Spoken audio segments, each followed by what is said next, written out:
And tonight on the Daily Wrap, Planned Parenthood under fire once again after the release of a third undercover video. We talked to Tennessee Congressman Marsha Blackburn about her efforts to get the Justice Department to investigate. Donald Trump is crushing his competition, but will an article about his ex-wife take him down?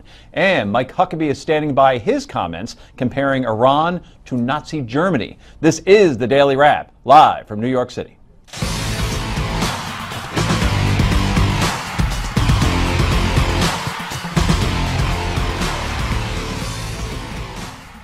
And welcome to the show, everybody. I'm Joe Concha, joined by my co-host, Rick Unger. How are you? I'm feeling good today, and yourself? Outstanding. Busy day? Woke up at the beach.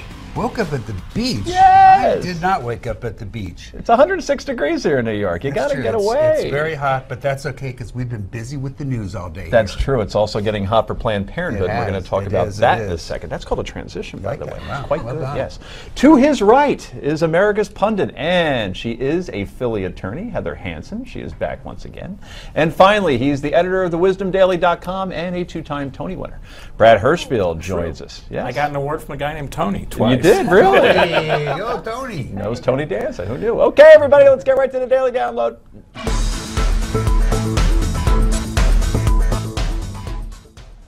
And as we said, the open Planned Parenthood under fire once again today on claims they sold fetus parts and tissue. The allegations come on the heels of a third undercover video produced last July by the pro-life group Center for Medical Progress. The video allegedly shows a tissue procurement buyer talking to a Planned Parenthood doctor about buying fetal tissue. Although we did blur the parts of the video that show a 12-and-a-half-week fetus, we still want to warn you that this video is disturbing. I had no idea this was what was going to be happening, especially my first day. And she has tweezers, and she's like, okay, well, this is a head, this is the arm, this is a leg, and she hands them over. Oh, here you go. Can you show me some of the parts I just showed you? The main nurse was always trying to make sure that we got our specimens. No one else really cared, but the main nurse did because she knew that Planned Parenthood was getting compensated. So the doctor tells the buyer she would prefer to sell in a per-item deal, excuse me, versus the whole fetus. That 11.6 was pretty good. There was, there was like 3 or 4 samples we could have taken out of the 11.6. So that would be, if we were doing like, 50 to 75 per specimen, that would be like 200, 300, right? And we'd be comfortable with that. But like, so it's like stuff like this. Like we don't want to be like just a flat fee of like 200 and then. Yeah, it's like no, and I think the per item thing works a little better just because we can see how much we can get out of it. Now, please note that it is a felony for any person to knowingly acquire, receive, or otherwise transfer any human fetal tissue for valuable consideration. Planned Parenthood President Cecile Richard told George Stephanopoulos last week that Planned Parenthood doctors do not adjust abortion procedures in order to preserve tissue.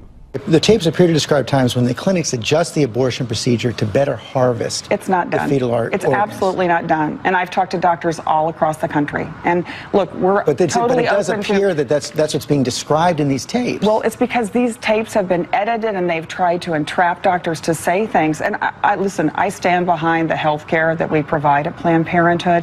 Women trust Planned Parenthood. And I look forward to anyone who wants to look into our policies and procedures. I mean, we've said that to Congress. The facts are on. But when these doctors are talking about, and this gets graphic, but they're talking about less crunchy ways to perform these abortions so that the organs can be preserved, what's happening there? Are they just lying? No, that's absolutely. All of this is taken out of context.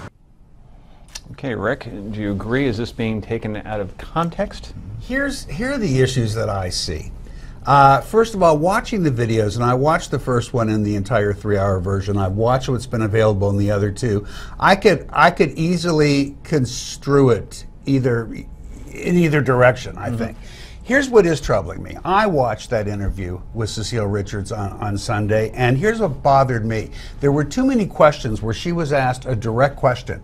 and she didn't give an answer. She gave a speech about how wonderful Planned Parenthood is. talking points. Whenever I hear that, when somebody dodges the question, that makes me suspicious. So I know we're going to be speaking with Congressman Blackburn shortly, and I know that she has sent a letter to the Justice Department asking for an investigation, and I think she's right. I think that this is the sort of thing where an investigation works well for all sides. Let's find out what was really going on here. Absolutely, quickly. It may not work so well for Planned Parenthood, though. Maybe when she will, talks maybe it about, won't. look at our policies and procedures, that's paper. You know, you can have all kinds of policies and procedures that say just the right things and follow the law. What are they actually doing? And clearly, she may not know what they're actually doing, but clearly, from what we saw in those tapes, what they're doing does not match up with what's written down in the law. Okay, Brad, we'll get to you in a moment. Let's bring in that's Tennessee not necessarily Congressman true. Marsha Blackburn. Congressman, you and 134 of your colleagues are demanding that the Department of Justice investigate Planned Parenthood. Do you believe Attorney General Loretta Lynch will take up this case, however?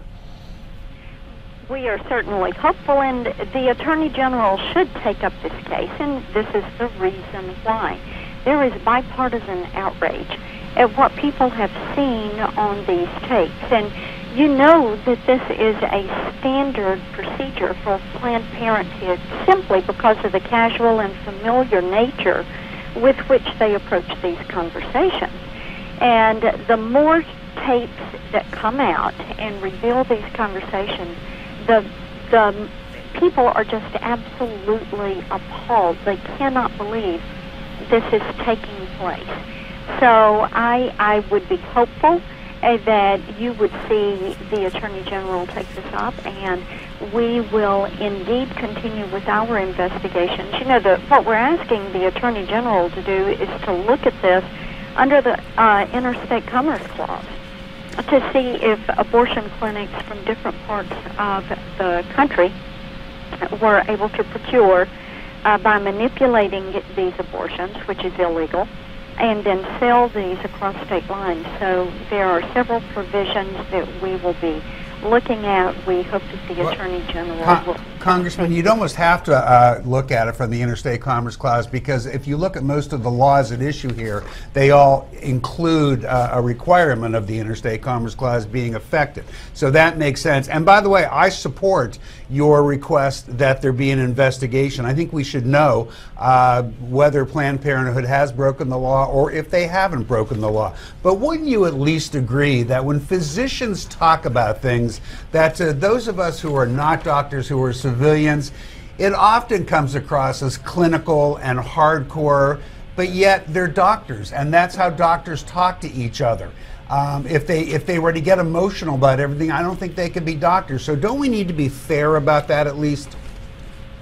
Well, of course, you expect that doctors are going to have a different approach, just as lawyers will have a different approach, just as bankers will have a different approach to an area where they consider that to be their area of expertise. But I think you have to look at what the manner in which they were carrying these conversations on, and it is, you can tell it is just absolutely abhorrent, the conduct. Talking about less crunchy methods, talking about manipulating the abortions, negotiating prices, not a set fee, but negotiating for different body parts, and that should come as concern. It should be shocking to everyone, as it is. Congressman Blackburn, it's Brad Hirschfield. Very quickly, we're under a minute here. The head of Planned Parenthood has said she welcomes an investigation. So what is it that has to happen here? You said you're hopeful. It seems to me you should be more than hopeful. We should all be more than hopeful that an investigation should commence. The public wants it. Well, you brought people together who want it. Planned Parenthood said they want it. Investigation at Energy and Commerce Committee. I mean, that is already underway. Department of Justice was an additional investigation that we were requesting on the specifics of how they pursued selling and brokering these body parts. Okay, so we can expect an investigation, it sounds like, which I think all sides want and welcome. The House Energy and Commerce Committee and the House Judiciary Committee are already working on our investigations, and the hearings for those will begin in September. That's great, thank you. Congressman Marsha Blackburn, thank you for coming on tonight. We really do appreciate it. Okay, well, we want to hear your thoughts on the latest Planned Parenthood video. Newsmaxtv.com/comments. That's where you go. Newsmaxtv.com/comments. Let us know. We may read some on the air later in the show. Coming up next, Donald Trump's ex-wife says they are the best of friends. We'll tell you why that matters. That's next. Stay tuned.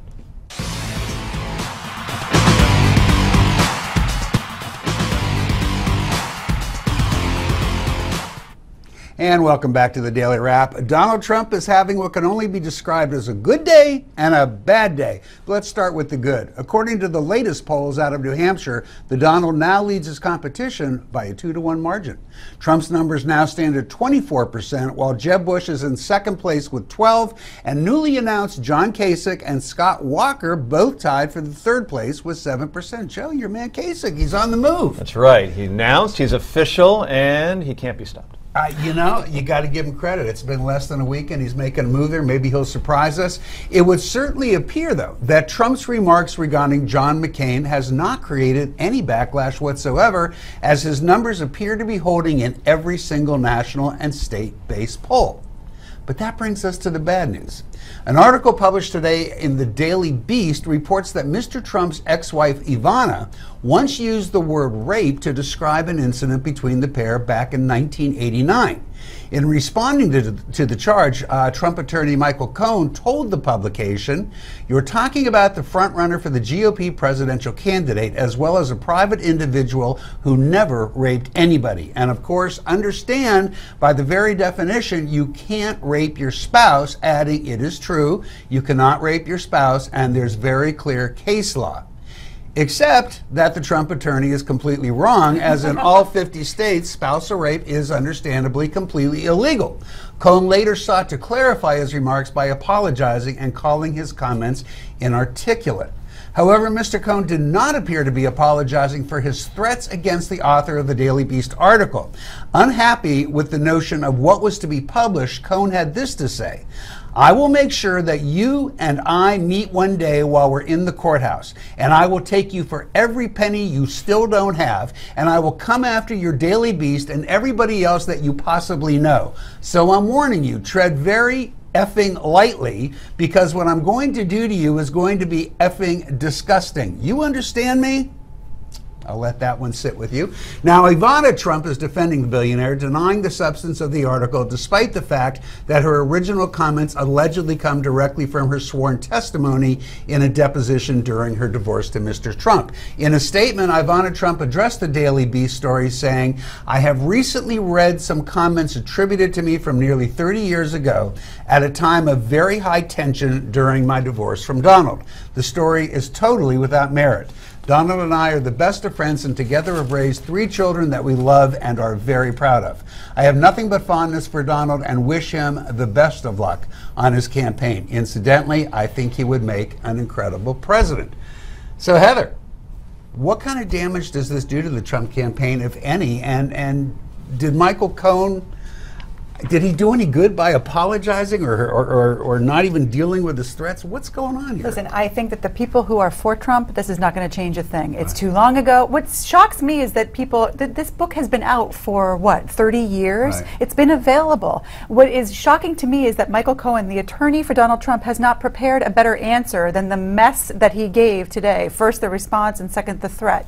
I think that ultimately this is not the way to take Trump down if that's what one is looking to do. There has got to be, or maybe not, better ways in which to do this, better opposition research that any of the candidates could come up with than something that is been denied by the wife, was put in the front of the book that she said it was no longer not true. Well, partially. But it's so questionable, not provable, has been denied by the woman who alleged it. It is not going to be enough to hit him I'm hard. actually, to be perfectly honest with you, I am as troubled by the behavior of Mr. Trump's representative, Mr. Cohen, with the threats, as I am about the original alleged offense. Because if this is the way Trump treats people and deals with people when he disagrees with them, Brad, what does that say to you? Well, I think they're related. They're both abuse of power situations. Now, the truth is with Ivana, we don't know either way. She could have been lying in the divorce because it was bitter. She could be lying now, and she's well incentivized for both. I think the thing to bear in mind is here, if we're going to beat Trump, people who want to, it's going to have to be on the merits. It's going to have by saying, do you want an off-the-cuff presidency? Where are you on the issues? So I think it's best to stay away from smear. But I don't think it's going to work. I think you're right. All we're getting, isn't it? I understand, and I think that's a shame. I think we're going to have to really ask serious questions that will out where he stands on issues, which is going to be a much better way to go. That said, what the attorney said and did is outrageous. It is troubling, and I do think it's indicative of the way Trump and his people work. I'm a lawyer, and I'm not going to name any names, but I deal with similar language quite often. I think that sometimes lawyers are bulldogs, and that's their job. And you are, as the client, are not the one who's going to dirty your hands and go after it and get down and dirty, but sometimes there are lawyers who say what he said, and I don't think, if he were my lawyer, I'd be more worried about his lack of preparation. That information has been out there. The way that he talked? Joe, picking up on what Brad said, that the way you ought to judge any candidate, not just Mr. Trump, is based on their policies, based on the substance of what they have to say. Well, we know kind of what his policy is on immigration, but what do you make of the fact that we're getting very little in the way of policy, and that his popularity very much appears to be based on his willingness to to talk trash? Because he likes to speak in broad strokes, because the ADD culture that we have now absorbs broad strokes well. People are crossing the border too much. We have to stop it. How do you plan on doing that? Don't worry about it. All right? It's a problem, and I'm on it. The Chinese, I'm going to deal with it. I'm on it. I'm just troubled by Heather because she just pulled a Star Jones and said, I'm a lawyer. I avoid that. I avoid just that. saying. I let it pass. Haven't you dealt with lawyers like that? Maybe I have. So to answer your question, overarching themes is what rules today with Trump, and that's why that's part of the reason why it resonates, because it's easy to absorb. It's all yours. Well, thank you. So big media and critics say Donald Trump isn't prepared to take over the White House. Well, many say he is. In fact, he wrote a whole book outlining exactly what he would do as president. It's called Time to Get Tough. The bestseller details Donald Trump's plan for our southern border, China, terrorism, and much, much more. If you want to learn more about Trump's plan, check it out or go to newsmax.com/TrumpBook to get your free offer. That's right, you can get the best-selling book, Time to Get Tough, for free. More Daily Wrap in just a moment.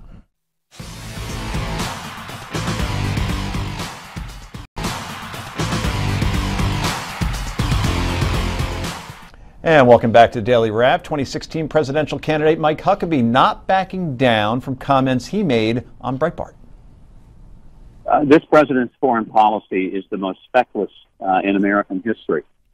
He's so naive, he would trust the Iranians, and he would take the Israelis and basically march them to the door of the oven.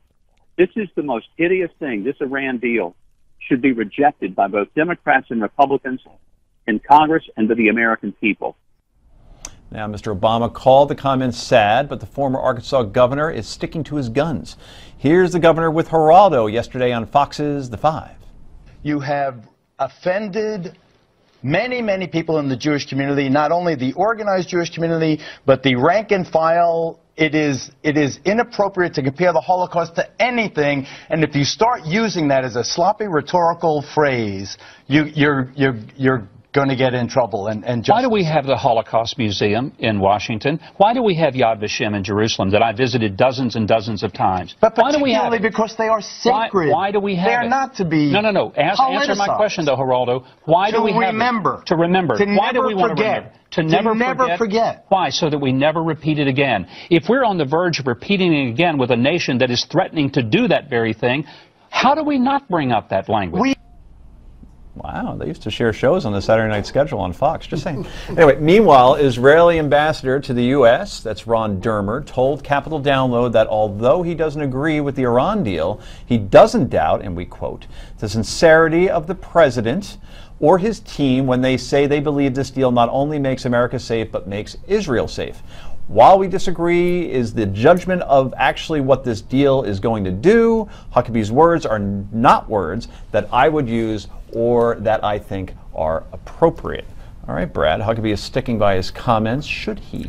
He should clarify things and move on. Let's be clear that Ron Dermer and other Israeli politicians who have spoken out on this do not object to the Holocaust analogy. What they're objecting to is the portrayal of contemporary Israelis as powerless the way Jews were in Europe before World War II.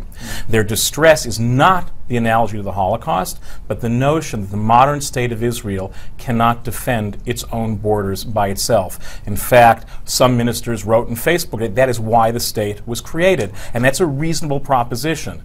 As to the claim that what he should clarify, let me go back, is suggesting that the President of the United States is marching Jews to the door of the oven should be clearly false, and it's grotesque, and he has to step back from that. And by the way, the campaign has.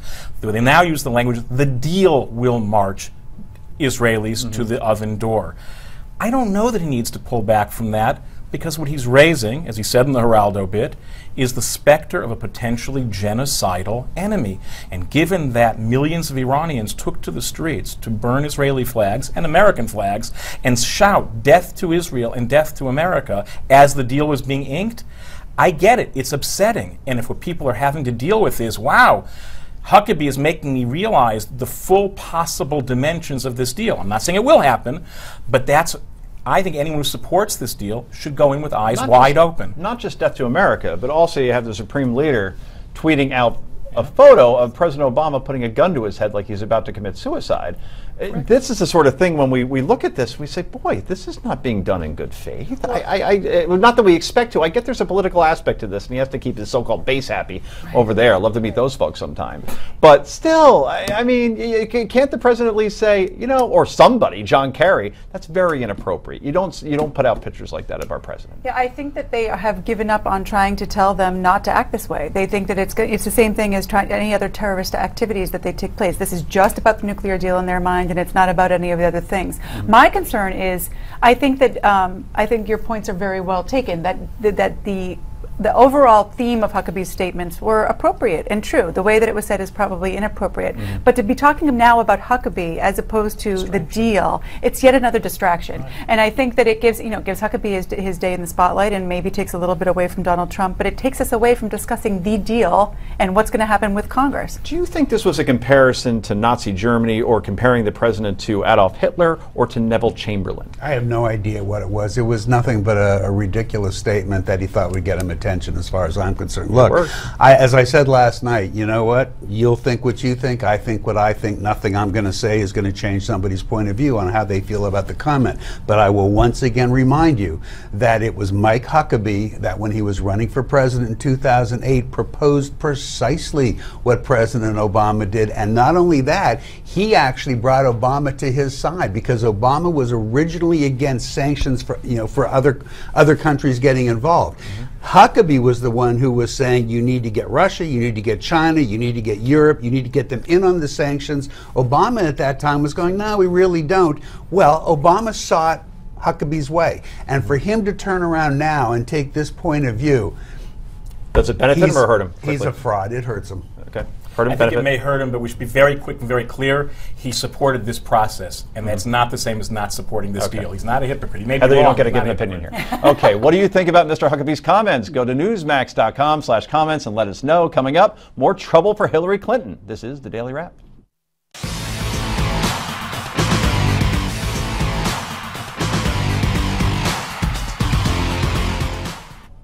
And welcome back to the Daily Wrap. While former Secretary of State Hillary Clinton remains the frontrunner for the Democratic nomination, it appears that the controversy surrounding her email scandal is responsible for causing a major drop in her favorability numbers and those who find her trustworthy.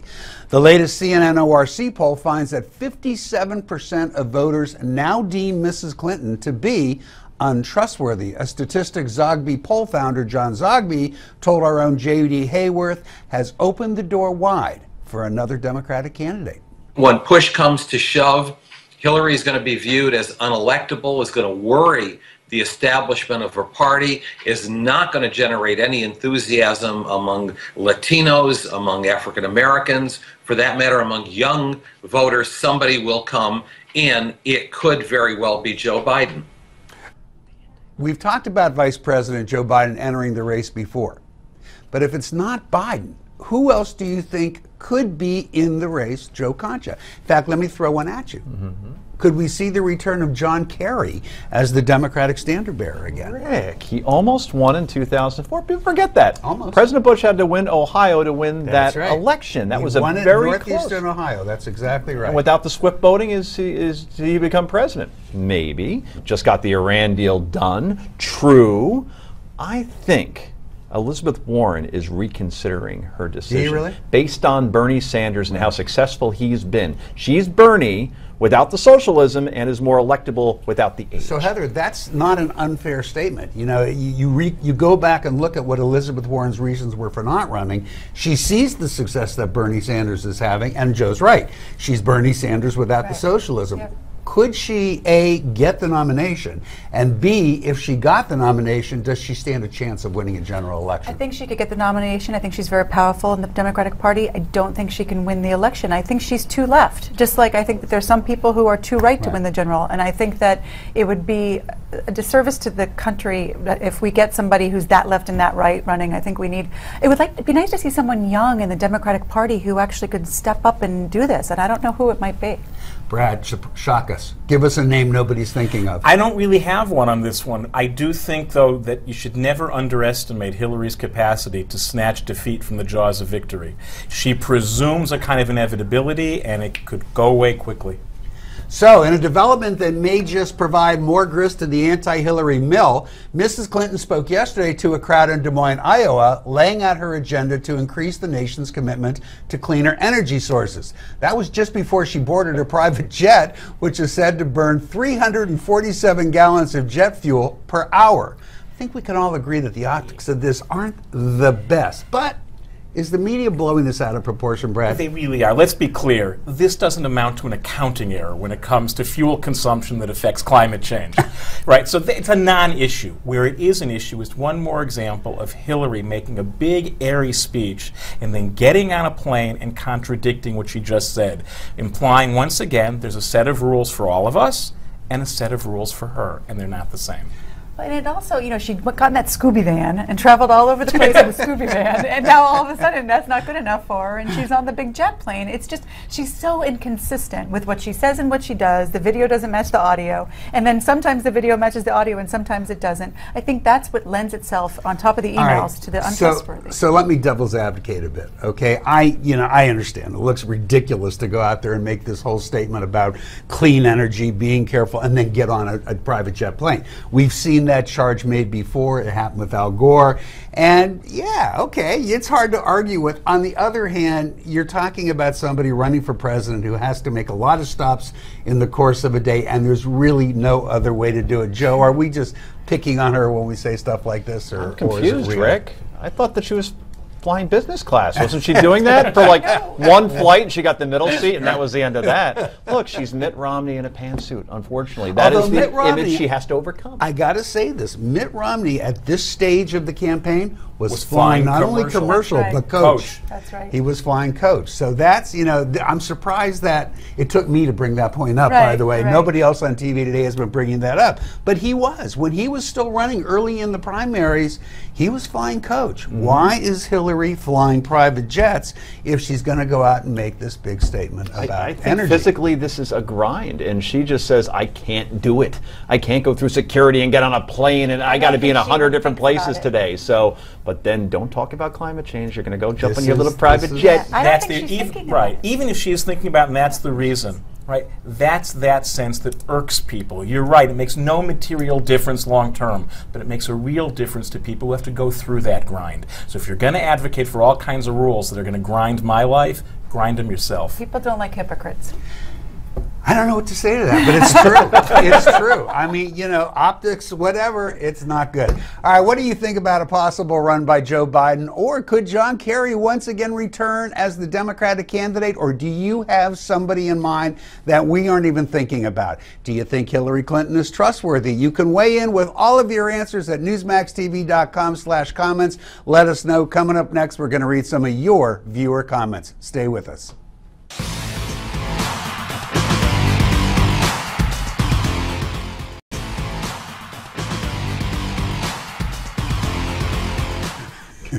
and welcome back to the Daily Wrap. You should be watching the show that you're not seeing. So let's read some of your viewer comments from today. First up, we have a comment from Mark, who says the callous way in which the Planned Parenthood workers talked about baby parts is shocking and appalling. Technology is making it harder and harder to hide the fact that life starts at conception. That's really at the root of all this, isn't it, Joe? You have people who feel very, very strongly on this topic. Obviously, the gentleman who wrote this comment does, and you can't discount that. I would have been apathetic about this even a couple of years ago. And now my wife and I had a baby about 21 months ago. She's Changes pregnant, things, 8 months in. You see the ultrasounds, you hear the heartbeat, and it changes your entire perspective. And when I hear what I heard today on that tape, of we want to save this part and we want to make sure this, it's like, no. Please don't go there, because it is appalling to me when even a couple of years ago, wouldn't have cared. Right. It's fascinating, Heather. I mean, I have always been pro-choice, but anti-abortion.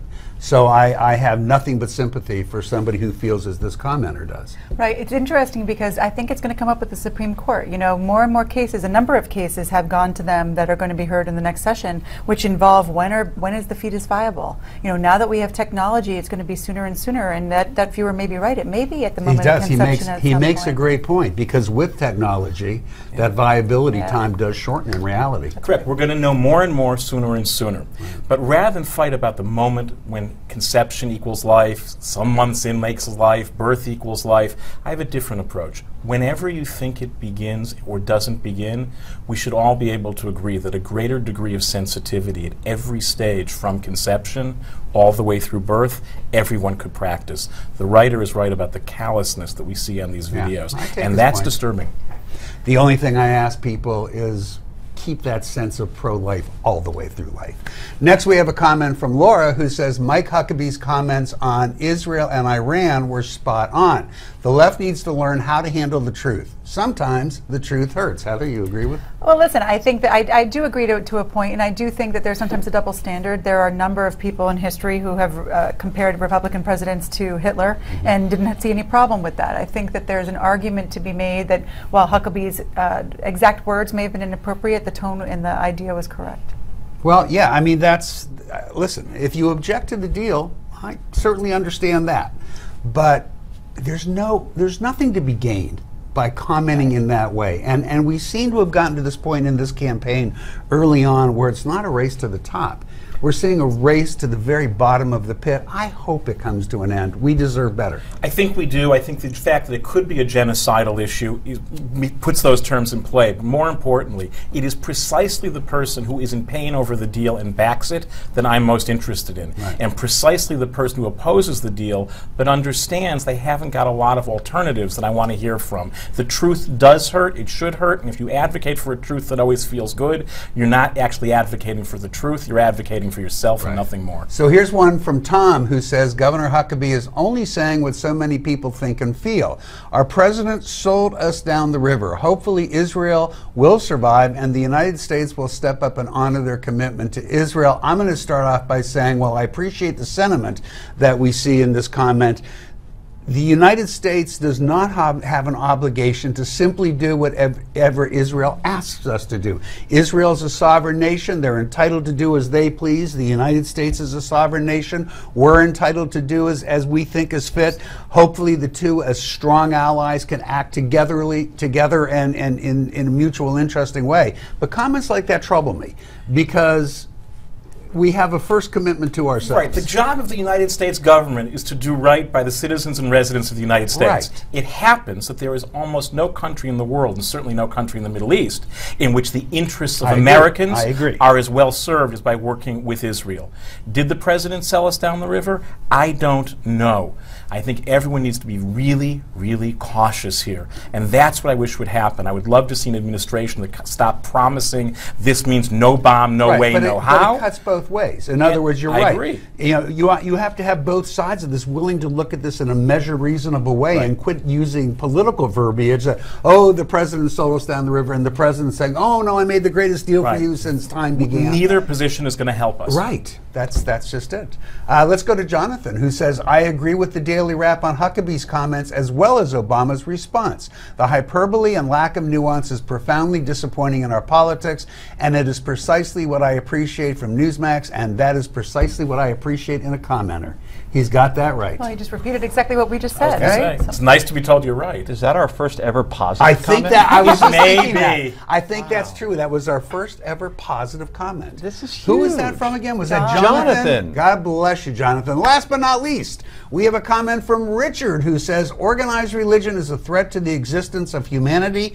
Now I hear Mike Huckabee making a threatening statement about the Holocaust, nuclear weapons, and the destruction of Israel. If the world is destroyed, organized religion will be the cause. We only have like 10 seconds. No problem. I'll give you 3 words. Communism, Maoism, and Pol Pot. So you managed by slowly saying those words to use up all of our time, That's guys. what no religion 3 words. gets We got to here. go to break. So remember, if we want to weigh in on any issues, we'll be right back.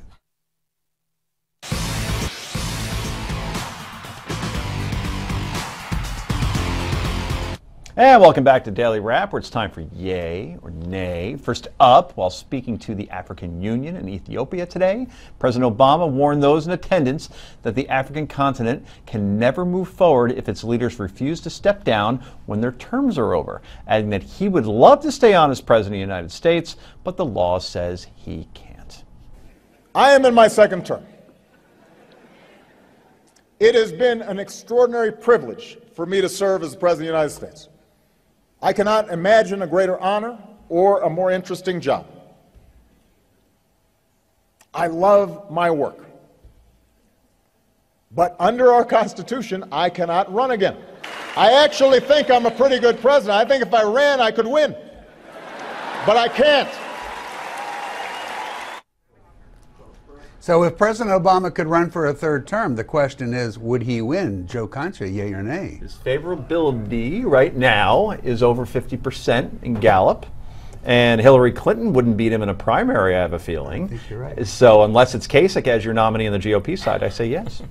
Oh, gosh. Yay or nay? I just don't see it happening. I think that right now his favorability may be high because he's had some recent successes, but I think in general, I don't think people would vote him for another term. Brad? Against whom is he running? Unless that's really going to be the issue. And Brad won. Brad has the right answer. It depends on who he's running against. That's exactly right. Miracles happen. Okay, well, the Arizona Cardinals just made headlines after hiring the first female NFL coach in league history. Jen Welter, a former college rugby player who also has 14 seasons in women's pro football under her belt, joins the Cardinals as a preseason and training camp intern who will coach inside linebackers. Welter is also the first woman to play in a men's pro football league. She was a running back for the Texas Revolution. So is the NFL becoming female friendly, or is this just a PR stunt, Heather Hansen? It's not a PR stunt. Women are just as capable of doing, especially that job, as anybody else, and it's finally the NFL seeing that they have to do it. Okay. Okay. 30 million people, by the way, play fantasy football. 10 million of those are women. So this is a good PR move, and she looks like she's earned it. She's played on a professional level. Anyway, it appears the New England Patriots will be forced to defend their Super Bowl title for the first 4 games of the season next year without the services of their all-world quarterback, Tom Brady. This after Commissioner Roger Goodell surprisingly decided to uphold Brady's punishment in the Deflategate scandal. Goodell says Brady's destruction of evidence was a factor in upholding the suspension.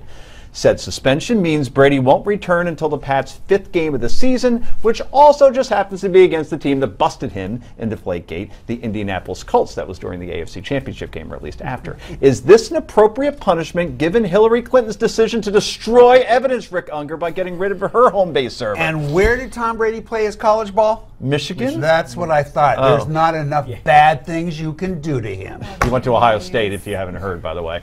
Hansen. Listen, Hillary's deal is totally separate, but I don't think it's appropriate. The procedure is so screwy when in the NFL. They have different rules for different people and different punishments for ridiculously different things. It's the procedure's the problem. This time they got it right. The procedure is a mess in the NFL, but it's 100% appropriate, and I'm a proud Bears fan, so make of that what you will. Wow. We beat the Patriots in Super Bowl 20, 46 to 20. No. Okay. You'll get no benefit. No. I have a slight opinion on this, that I don't think that if this for baseball, this would be equivalent to a 40-game suspension. Too much, should have been 2 games. Yeah. Finally, Oklahoma Governor Mary Fallin is now coming under fire over a trailer on the grounds of the governor's mansion. Apparently, Fallin's 28-year-old daughter is living in that trailer, leaving Oklahoma taxpayers wondering Who's footing the bill? The governor's office says the living arrangement is only temporary, but the trailer in question has been on the property since April. Is this the craziest example of millennials not being able to leave home, yay or nay, quickly, Unger? I have absolutely no idea what to say about it. I don't know, nay. Okay. Why can't she live there in the house? There must be some sort of issue that she has to live in that They're weird fighting. trailer, obviously. Something's going on, but Yeah. this is a generation that really doesn't believe its kids will do better than they did, and that is serious. It's supposed to be a fun segment. What are you doing? Sorry. Anyway, that's all for tonight. I'm Joe Concha on behalf of Rick Unger and the rest of the panel. It's a very good point, Brett. We're only kidding. And thank you for joining us tonight. The Steve Malzberg Show. That's next. Please stay tuned. We had fun tonight, though. We really did. I didn't move out till I was 25 years old. I'm a loser. not surprised.